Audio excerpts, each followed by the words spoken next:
see white lies dancing between the lines. She's an atheist. Carousels in her mind, spinning all in her eyes. She's an atheist. Hello and welcome to Digital Freethought Radio Hour on WOZO Radio 103.9 LPFM here in Knoxville, Tennessee. We're recording this on Sunday morning, January 8th, 2023. I'm Larry Rhodes, or DJ Doubter 5, and as usual, we have our co-host, DJ Wombat. Hello, hey. Wombat. Hey, I'm the Wombat. Hey, everybody. Today's guest is Dread Pirate Higgs from Canada. Welcome. Digital Freethought Radio Hour is a talk radio show about atheism, free thought, rational thought, humanism, and the sciences. And conversely, we'll also talk about religion, religious faiths, gods, holy books, and superstition. If you get the feeling you're the only non-believer in your town, well, you're just not. In Knoxville, in the middle of the Bible Belt, I'm hearing an echo, we have a group of over 1,000 of us, the Atheist Society of Knoxville, or ASK, and we'll tell you more about them after the mid-show break, so be sure to stick around. Wombat, what's our topic today? Just let us wear hats. Just let us wear hats is the theme of today's show. And it's going to be led by a bunch of irksome stories brought to us by our own Dread Pirate Higgs. But before we go into that spicy sauce, let's throw up some spaghetti on the wall and lead us, if you will, in our daily or our weekly invocation. Sure. Our noodly Lord, who art in a colander, al dente be thy noodles, thy blood be rum, thy sauce be yum, with meat, as it is with vegetables. Give us this day our garlic bread, and forgive us our cussing, as we forgive those who cuss against us. And lead us not into ketoism, but deliver us some carbs. For thine are the meatballs, and the sauces, and the grog, whenever and ever. Ramen. Guys, Who's got the holy hand grenade? He's got the holy hand grenade. I want to be able to do the invocations in sign language as Dread is doing them in English, just for fun. See if I can pull that off. Maybe try that in the future. Larry, love to catch up with you. You told me you were playing a video game called Star Citizen. Star Citizen.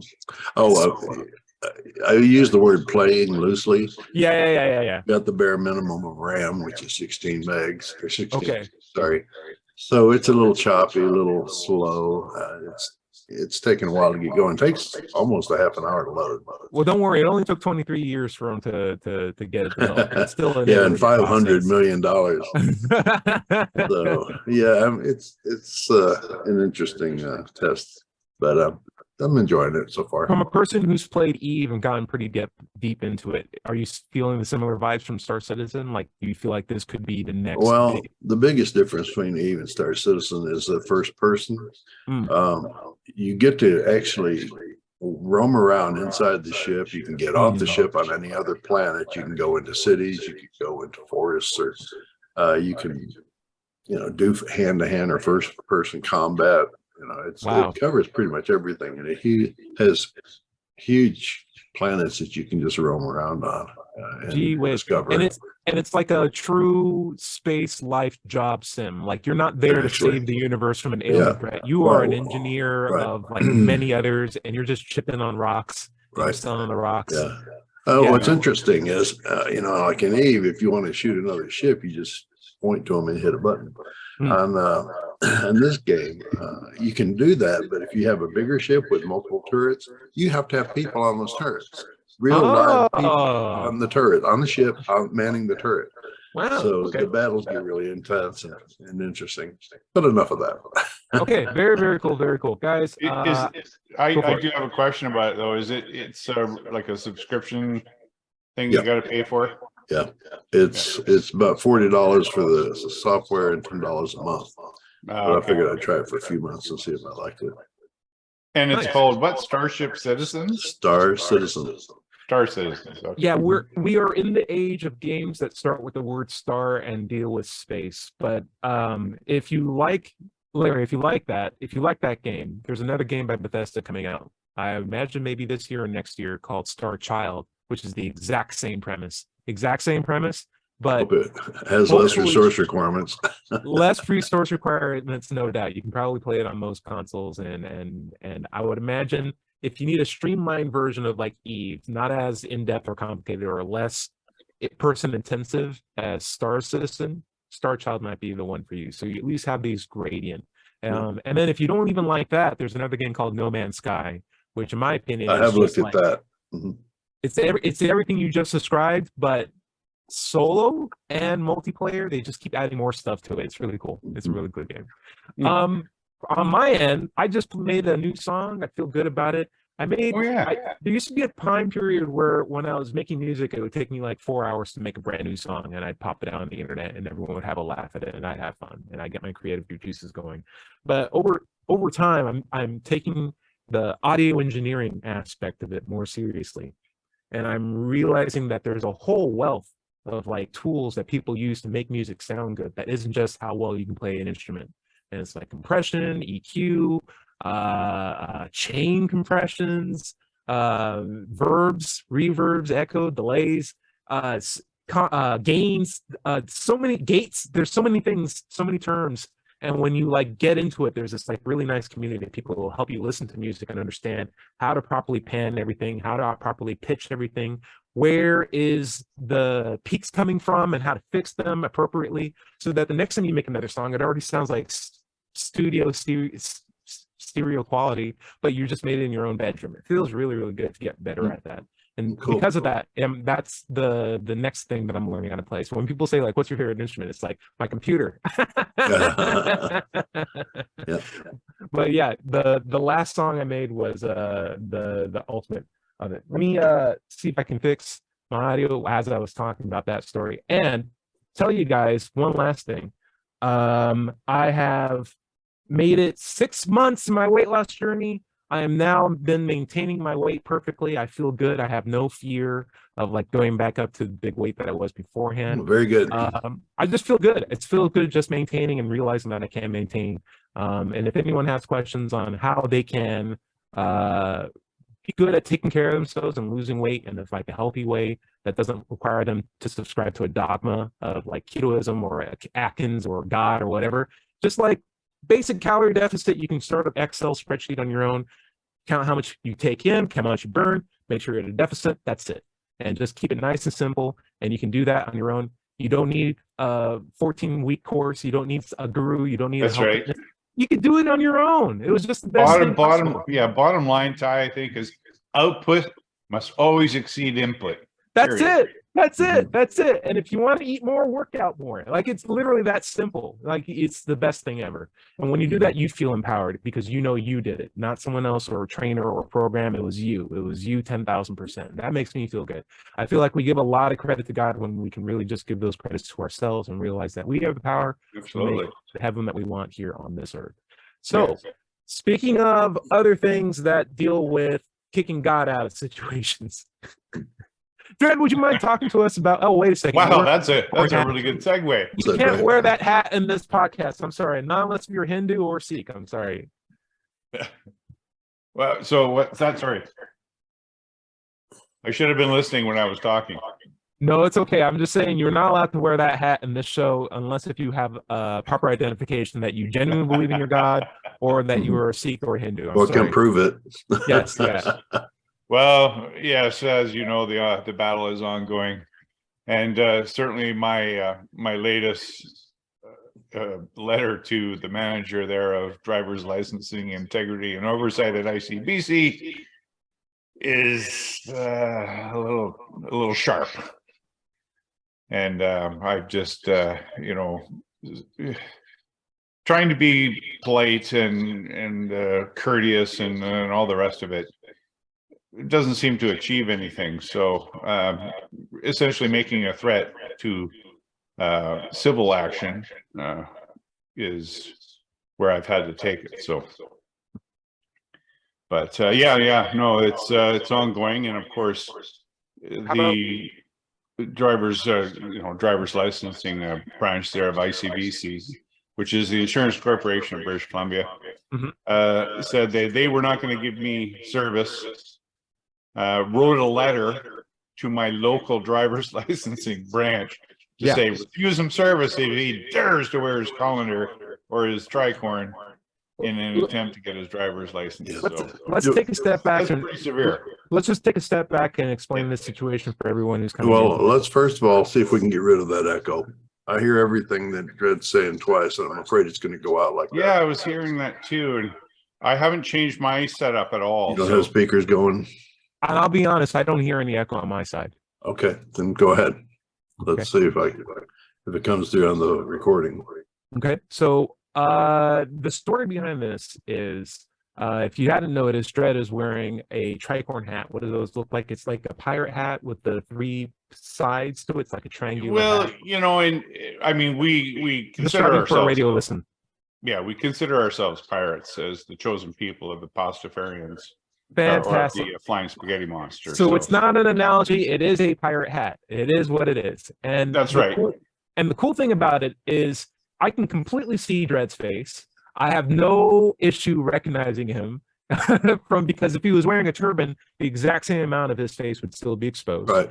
And so what's interesting in a lot of states in America, I would imagine all of them, and also in Canada, which is a bit more surprising considering I was hoping that they'd be more liberal on this idea, or more progressive is a better term, is that they have a rule that says you can wear a head garb if you are religious. However, they also overstipulated to say these are the approved religions that you're allowed to wear head garbs for. Yeah. And that's the line that I find to be troubling, because it's not up to the government to decide which religions get special credit or access to certain things and which ones don't.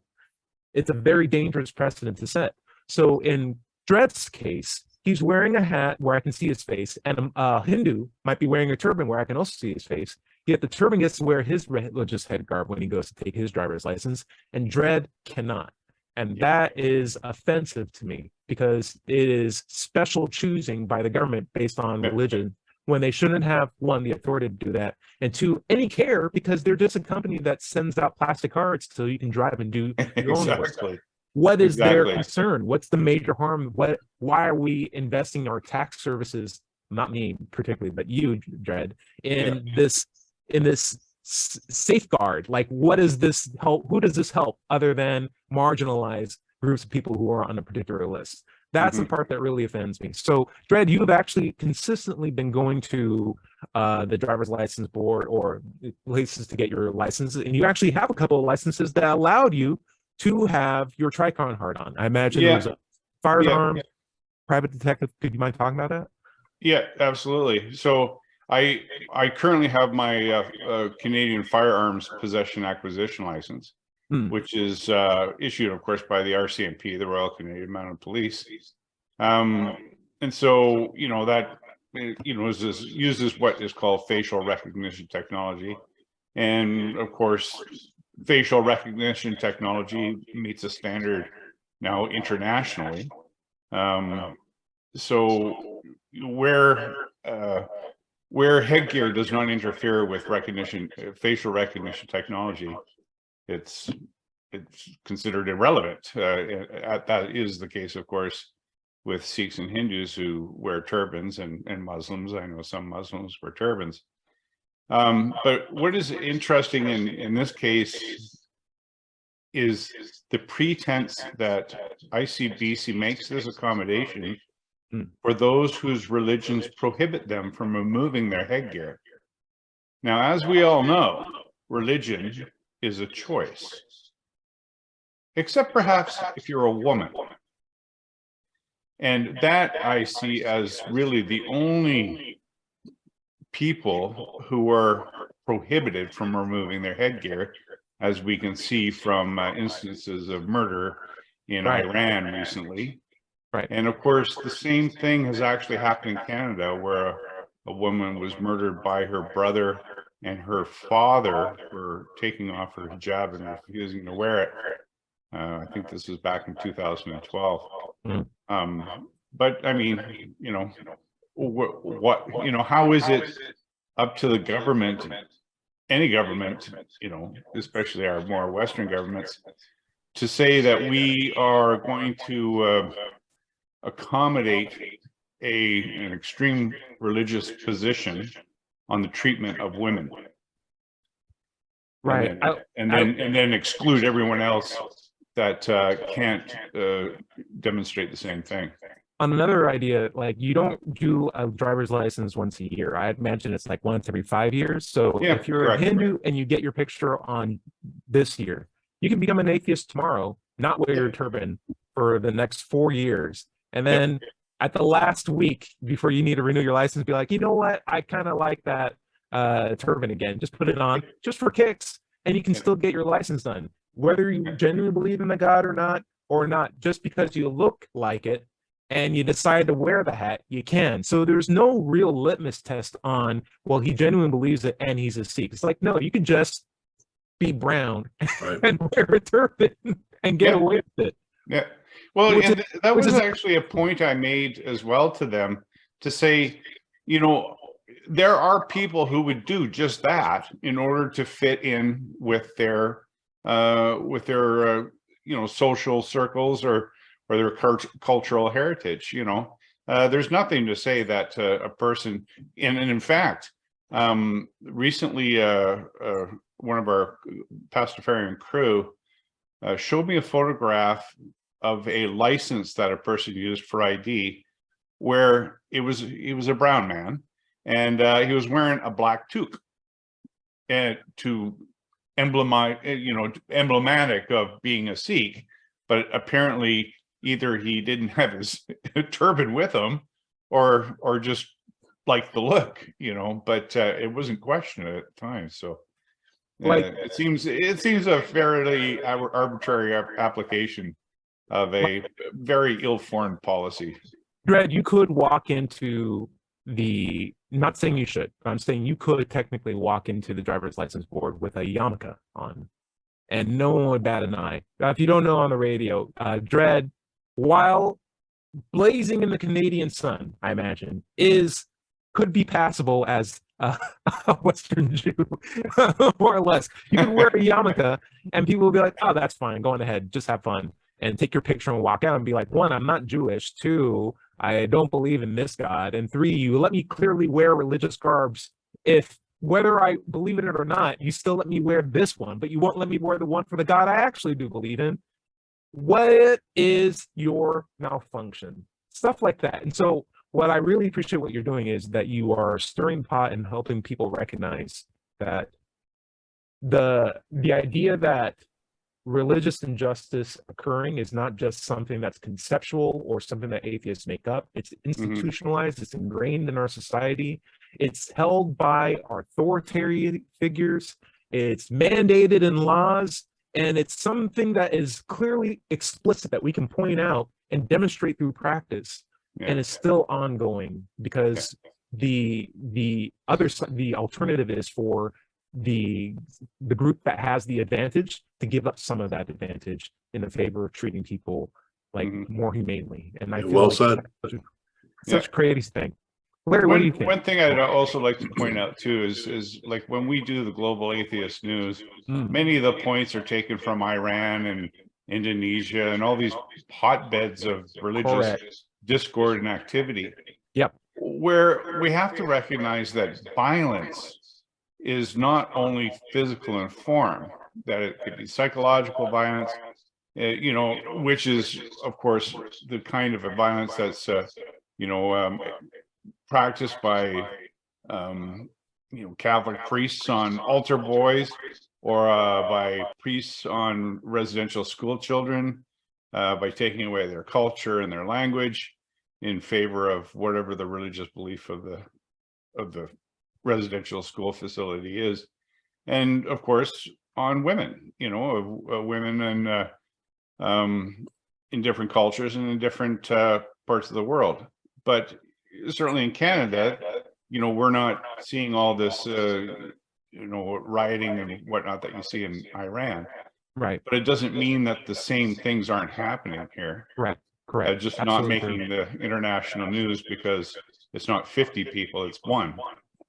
Well, I would argue that one woman being killed by her brother and husband, or brother and father, for not wearing a piece of clothing in accordance with some religious tenet, is an outrage in Yeah. equal power and proportion to 50 or 100 or 1,000 people being killed for the same reason. So 2 points. One, the injustices that are going on overseas are in tandem going on here, just under different brands. Yeah. And the reason why they aren't in media news, my opinion, here's some opinionated news, is because news is entertainment on television primarily, and people don't like being challenged often. They'd Yes, rather of course. just be entertained. And what's entertaining is to say the bad guys are over there and there's a whole ocean separating us. Let's feel good about ourselves here by looking at the bad stuff way, way, way over there. And Yeah, when you ever turn that vision on us and show like the January 6th riot or insurrection, the events, or the institutionalized racism, or protests that are going on, or the stuff that you are going through, one, if they did that more, you would realize you're not the only person who's feeling that way. Because I can tell you there's a lot of times where I feel like marginalized and I feel like, am I the only one? It's no. And when the protests were happening, it made me feel like, oh my gosh, there's other people who I finally feel the same way I do. We can collaborate and figure this out. But when you are the only one who you can see who's experiencing this, that disempowers you as well. And I feel like that's part of the agenda as well. It's like we don't want to give too much attention to Dread Pirate's problem, because then other people who have the similar problem might stand up and be like, hey, this is a problem. yeah.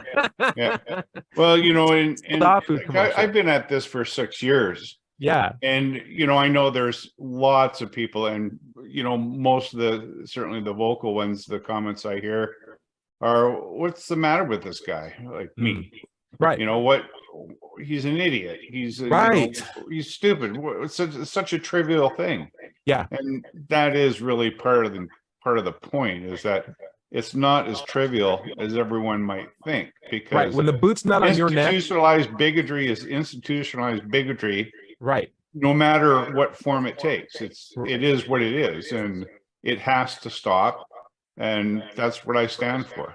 When the boot's not on your neck, it's just a shoe. So why would you care about it? Right. Right. That's right. It's footwear. Yeah. But it's the same thing. It's location. Once you put that on your neck, it becomes a thing that you want other people to pay attention to, and you'll do anything to get it off of it. Larry, what do you think? Well, I was kind of wondering, I don't know the Constitution or the laws in Canada, where Dread is from, but do you have anything like no religious test for office, or no religious test for anything? I mean, is that codified? It is, and in fact, it's enshrined in the Charter of Rights and Freedoms, updated in 1984, Section 2A and 2B, and it's right there under number 1. You know, it says the right to religious belief or lack of belief, and the right to religious expression. Okay, so therefore the government should not be in a position, or has put itself in a position, to dictate whether you believe or not, or test you whether you do or not. Right. Yeah. Well, and this was part of the point I had tried to make, even with the Human Rights Tribunal, who said, well, they don't argue cases of constitutional law and or charter. They don't make charter arguments. And it was like, well, but you're supporting the BC Human Rights Code, which is the child of that charter. And, you know, so I mean, how can you say you don't serve the greater good, or that you make somehow an exit for yourself by saying, well, we only look at the Human Rights Code and you don't quite fit in there. Wow. I don't know. And that's exactly you must not what be human. Done, right? That's exactly what they've done. One of the problems of religion is that they tend to dehumanize their enemy. Yep. So that they can then persecute, or at least sideline them and give them limit their rights. And the craziest thing is, once they have those privileges that they've taken away from other people, it's not like they share them equivalently with their followers. It's just only for their select few, and all the masses vicariously sucking off that heat. You know, it's, hey, we will make sure this group can't, you know, take a picture or behave as humanly as you. But what does anyone else get from that, other than the people in power continuing to marginalize others and feeling more ingrained to be able to take that power away from other people? Like that offers nothing beneficial to society. And the saddest thing is you are documenting this in such a way that, in my opinion, and you're in your candor with the government bodies are so responsible and intelligent and well spoken and well said and just clearly outlined with all your problems, that you would think for just one instance you would just have a person who sees it and be like, right, okay, you can take a hat, come in on 7 o'clock, we'll take a picture of you with a hat on, it's all good, it's no big deal. But instead they're like, well, I have also read the laws, and then they just start spouting off other nonsense. What I would love to see you do is make those just like a YouTube video of just the letters that you're getting, and just document this for history's sake. Tag it all with your Pastafarian keywords. That way, other people looking up can find it. It makes me really, really sad when I have to see history in motion, but I feel like this is one of those events. This is one of the things where here's clearly the side of good, here's clearly the side of corruption. Keep fighting, keep going this. We'll support you. I think when we come back after the second break, we'll talk about what it would look like ideally when you get everything you want. And you'd be surprised, it's not that much. Right. And it'd actually help everybody. Right. But Larry, why don't you take us out? Sure. This is the Digital Freethought Radio Hour. Stay tuned for the second half coming up after this break on WOZO Radio 103.9 LPFM here in Knoxville, Tennessee. We'll be right back after this short break.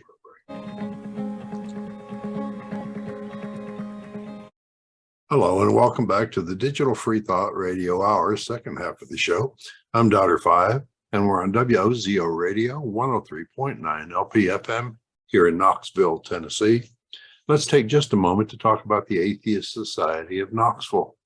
ASK was founded in 2002. We're in our 21st year, and we have over 1,000 members. We have weekly in-person meetings every Tuesday evening. Look for us at Knoxville's Old City at Barley's Tap Room and Pizzeria. We're inside at the high top tables, or if it's a really pretty day, we'll be out on the deck. We also have a Tuesday evening Zoom ASK meeting. And if you'd like to join us, email us for details at askanatheist@knoxvilleatheist.org or letschatse@gmail.com. You can find us online at meetup.com, knoxvilleatheists.org, or just Google Knoxville Atheists. It's just that simple. We'll come up. By the way, if you don't live in Knoxville, you should still go to Meetup and do a search for an atheist group in your town. Don't find one?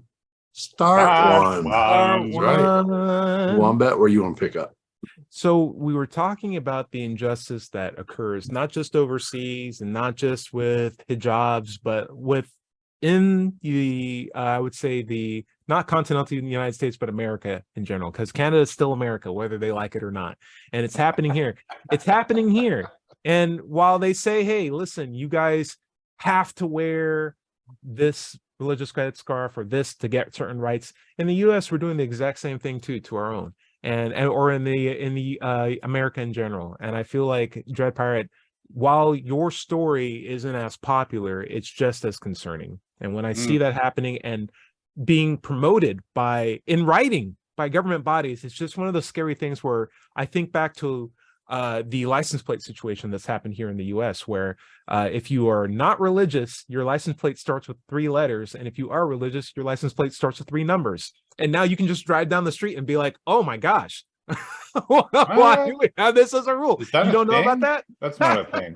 That's not a thing. That can't be. That's a real thing. That's a real thing. Here in Knoxville, here in Tennessee. Oh my goodness. That's the thing in Tennessee. So if you are secular, your license plate starts with letters. If you're religious, your license plate starts with numbers. And it's this clear, you can see it from 50 yards away. And you're just like, why did we make this a thing? This is such a bizarre situation. Wow.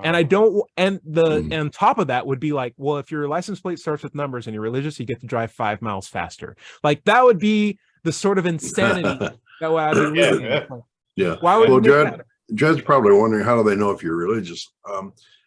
You get to choose when you buy your plate whether you want "In God We Trust" on it. And if you put yes, I want "In God We Trust," then it starts with numbers. If you choose not to, then it starts with letters, which makes makes you wonder, why would they do that? That your car you'd be able to pick out the non-religious people at a distance of 50 yards. You know? Right. Yeah.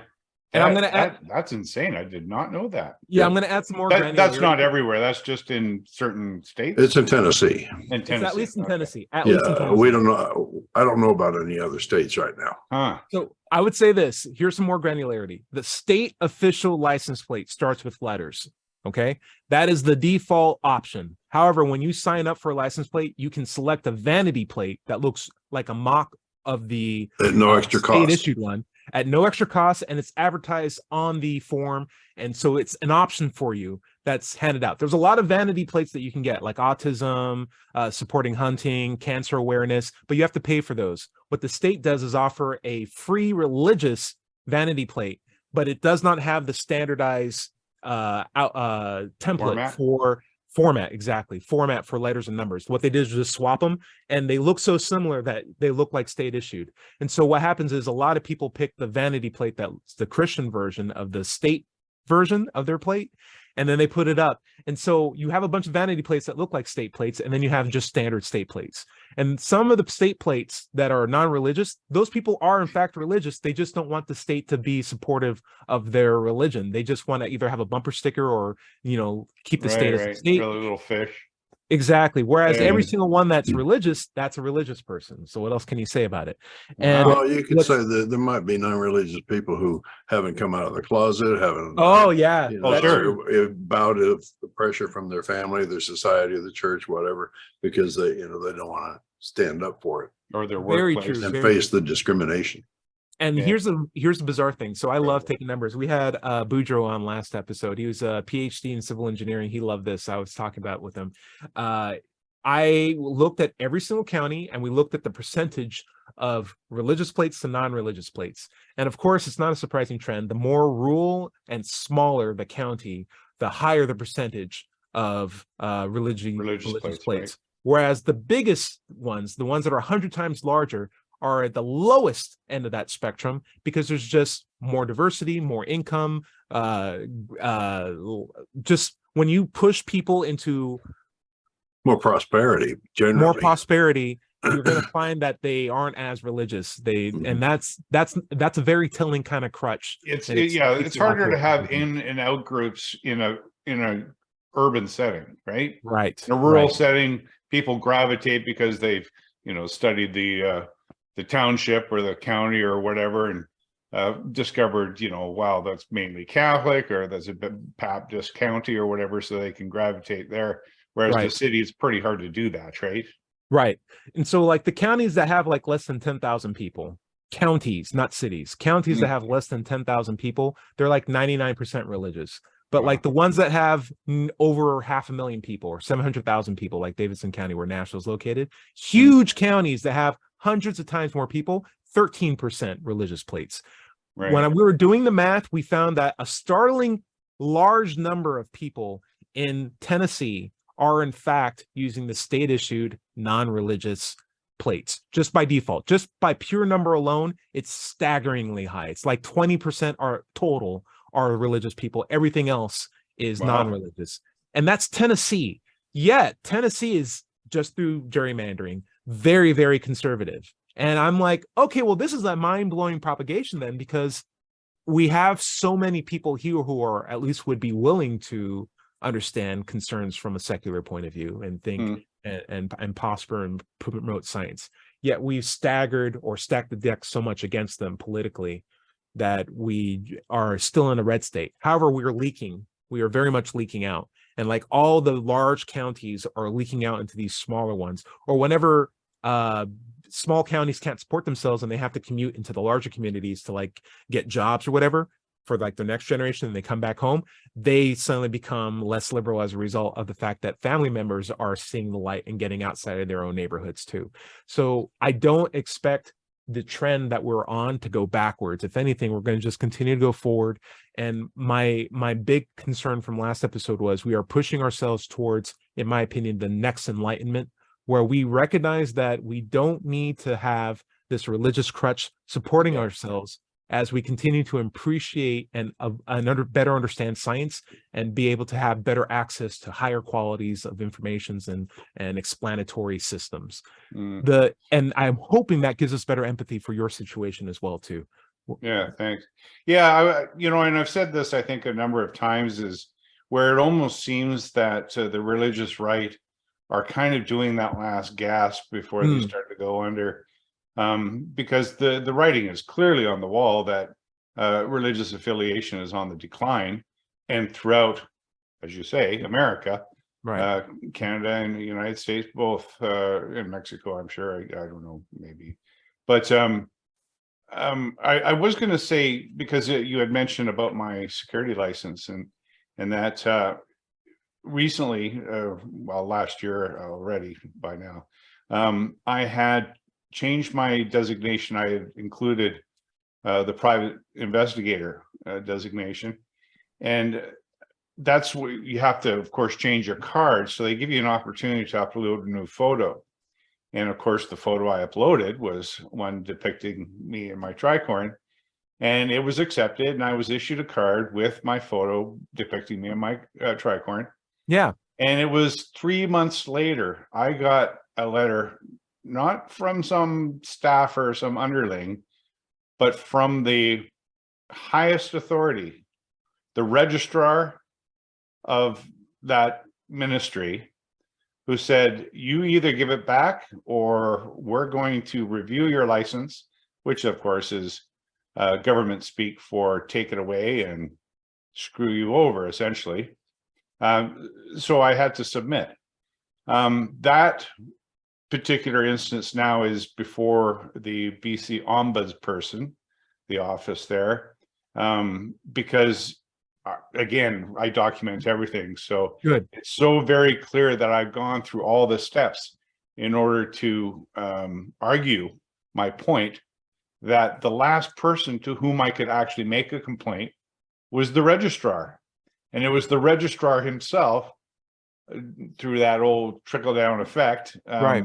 that was the source of the whole discrimination in the first place. Yeah. So, so the ombudsperson's office has taken on the case. They're of course in a backlog, so it's been a while since I've had any communication. But they're, they are assigning an investigative team to it. Sure. With respect to the ICBC stuff, I, as you may know, and as I pointed out in my my video, that I had obtained, I made an FOI request, freedom of information request, and had returned to me 691 pages of mostly redacted interoffice email. And so the point, of course, I make is that, you can say that you're trying to accommodate people of religious belief who are prohibited from removing their headgear, yet the policy itself you won't share with me.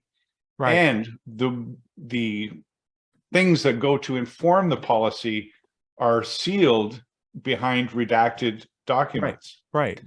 So of course I've it's applied bigots to protecting other bigots, so they can continue. well, that's it is. That's exactly what it is. Either that or And complete so- morons or cowards, or a combination of all three. Exactly. And so I've successfully applied to the Office of the Information and Privacy Commissioner here in BC to have those documents unsevered. And the office has demanded from ICBC all those redacted and unsevered documents, Right. all 191 pages of it. And of course, my rationale in asking for that information in the first place was to see what is informing their policy decisions, Right. and what's going on. Because Right. if at the end of the day, they are, cheerfully and interofficely, having their own fun and just saying, this guy's a nut job, and Just bullying let's people. just make some stuff up and we'll show him who's boss here. Right. For no Right. good reason other than, think about it, 3 months passed. So if it happened today, we wouldn't have this conversation until March, right? We'd Right. just be sitting pretty, and someone says, I'm going to cause a problem for this one guy because I can, right? Yeah. Not Yeah. because I'm afraid of whatever you can do to me, but because I feel like I can. And I'm reminded of a story that we had some firemen come over, and you used to be Dred, are you actively a fireman? Or I used to be for 11 years. He tells us a story. We play disc golf with him all the time, where you can have two fire departments. One puts out 50 fires a year, or the other one puts out one fire a year. The one that puts out 50 isn't necessarily better than the other department, because you can't control how many fires you're going to get in a year. So you don't use that as the criteria to determine how good of a fire department there are. Sometimes when there's no fires and the fire department doesn't do anything, they're still doing a good job. It's the people that go out of their way to cause a problem. It's like, oh, I only put out one fire this year. Let me cause 49 other fires. And so I can be the number one fire department. There are some people in the world who like take that criteria and flip it upside down and make it a problem. And for people who 3 months after the fact are still clearly didn't hurt anybody, clearly, benefiting society through their licensing, and you decide, I'm going to take that away just because they're wearing a hat I don't like. That is causing a problem rather than resolving a problem. And you have to think, if that is an elected official or if that's a privileged position that some guy got, that is effectively a person with a hammer who's looking around and seeing everything as a nail and just trying to figure out a way to use his hammer anytime he possibly can. It's a power trip at the end of the day. Absolutely. I feel scared sometimes. Listen, I can tell you with the license plate situation we had here in the US, or in Tennessee at least, I feel more paranoid now if I ever were to be pulled over, just due to the fact that my license plate clearly would indicate that I'm not religious. And most likely a lot of the cops here are. Depending on which county you're going through too. Oh, Some of them are as high as like 98% religious plates. Right. I'd be really scared. I'd be like, oh, this is another thing I have to worry about now. Like, what a silly situation to be in, right? Yeah. Anyway, well, and I guess there's an app on your phone that you can set your iPhone up so that if you're pulled over, you just say, "Hey Siri, I'm being pulled over," and it all of a sudden, see, Siri just came on, but it sets your phone up so that it goes dark but records everything. Interesting. So it's a clandestine recording app. In the event that you get pulled over, so the cop doesn't know that. What's the name of the app? I can't remember. My son told me about it. I haven't actually checked it out. Well, that's likewise terrorizing, because you should be able to record in public. Sure. You should be able to record in public, even if it's your own arrest. And cops who are like, "Don't record me right now." Those are the ones that are even more terrifying. But even cops in the U.S., due to Black Lives Matter, now have body cams on them in the state of Tennessee, which I figure is one of the top 3 things that they should have had to begin with. You should always be documented as a person of power when you're interacting with citizens. And to think that that wasn't a rule otherwise is outlandish. And I love the fact that you are continuing to document this, Dredd. Here's my recommendation. I want to end us at least on a good note. Here's my recommendation on how to solve this problem. Just let people wear hats. Just make that the rule. Like, you can make a secondary rule saying, hey, don't have anything offensive, like offensive slurs or like body parts on it. Like, you can't come in with like a hat that's literally like boobs and be like, I worship boobs. Like, it's not a religious thing. We're not telling you not to wear it because we disrespect religion. We just feel like that's on our offensive list, which is not at all based on your religion. It's just, you can't wear hats with boobs on it. That's a prudish policy, but it's not a bigotry based policy. Yeah. So just say, hey, you can wear hats if you want to, just to make them offensive. If it is, put the censor bar on it or whatever, and we take a picture. Just don't cover your face because we need to see your face. It's a practical rule. That's it. And then after that point, you don't have this marginalized bullying that's going on other people, and you have a rule that can better apply to everybody. What is the problem with that? Dredd, what do you think? Is that fair? Yeah, absolutely. And it's interesting that should be the case. It is to a certain extent in BC. Women can wear headbands. There's actually a whole sheet on what criteria you have to meet in order to wear some hair accessories. And so I actually made an attempt to have a headband above the hairline, meeting the criteria, but it just had the image of the flying spaghetti monster on it. They said, nope, we don't care. Even that rule you can't use. Our own rule, which we allow for other people, we don't for you.